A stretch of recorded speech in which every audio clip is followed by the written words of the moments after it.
Hello అండి, అందరికీ నమస్కారం. ఈరోజు నేను ఉల్లిగడ్డలతో పకోడీ తయారు చేస్తున్నాను. ఉల్లిగడ్డల రోల్స్.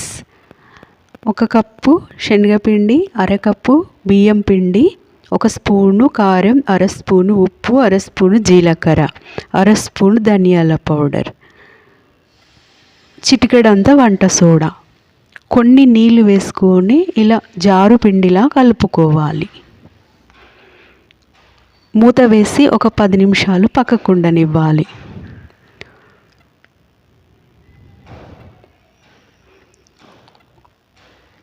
ఈ ఉల్లిపాయలు తీసుకొని చక్కగా పైనున్న ఎండిన స్కిన్ తీసివేసి చక్కగా శుభ్రంగా కడిగి ఇట్లా రౌండ్ రోల్స్ లాగా కట్ చేసుకోవాలి. షార్ప్గా ఉన్న కత్తితో కట్ చేసుకుంటే చక్కగా వస్తాయి. చాలా ఈజీగా తయారు చేసుకోవచ్చండి. మనం ఎప్పుడూ ఒకేలాంటి ఉల్లిపాయ పకోడీ కాకుండా ఇలా కూడా తయారు చేసుకోవచ్చు. ఈవినింగ్ స్నాక్ లాగా తినవచ్చు, లేదా రైస్తో మనం పప్పుచారు తయారు చేసుకుంటాం కదా, అందులో వడియాల్లాగా తినవచ్చు. చూడండి, ఇలా రౌండ్గా కట్ చేసుకోవాలన్నీ. కట్ చేసుకొని నీళ్ళల్లో వేసుకుంటే చక్కగా ఉంటాయి.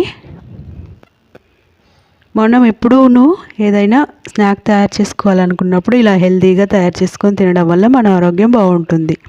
బయట అమ్మే పకోడీలు కొనుక్కునే బదులుగా చక్కగా ఇంట్లోనే తయారు చేసుకొని ఇలా తినవచ్చు. పిల్లలు పెద్దలు ఎంతో ఇష్టంగా తింటారు. ఇలా స్టవ్ వెలిగించి కడాయి పెట్టుకుని ఆయిల్ వేసుకుని అందులో ఇలా అన్నీ వేయించుకోవాలి.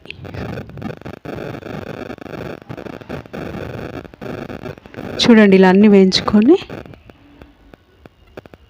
ఇప్పుడు సీజనల్గా ఉల్లికాడలు కూడా వస్తాయండి. ఉల్లికాడలతో కూడా పకోడీలు తయారు చేసుకోవచ్చు. చాలా హెల్దీ అండి ఉల్లికాడలు మాత్రం. అది ఒక ఆకుకూర టైపే కదా, అందుకని ఆరోగ్యానికి చాలా మేలు చేస్తుంది అది కూడా. చూడండి, నేను ఇలా అన్నీ చక్కగా 2 వైపులా కాల్చుకొని సర్వ్ చేసుకోవాలి. రైస్తో మాత్రం చాలా టేస్టీగా ఉంటాయండి అసలు.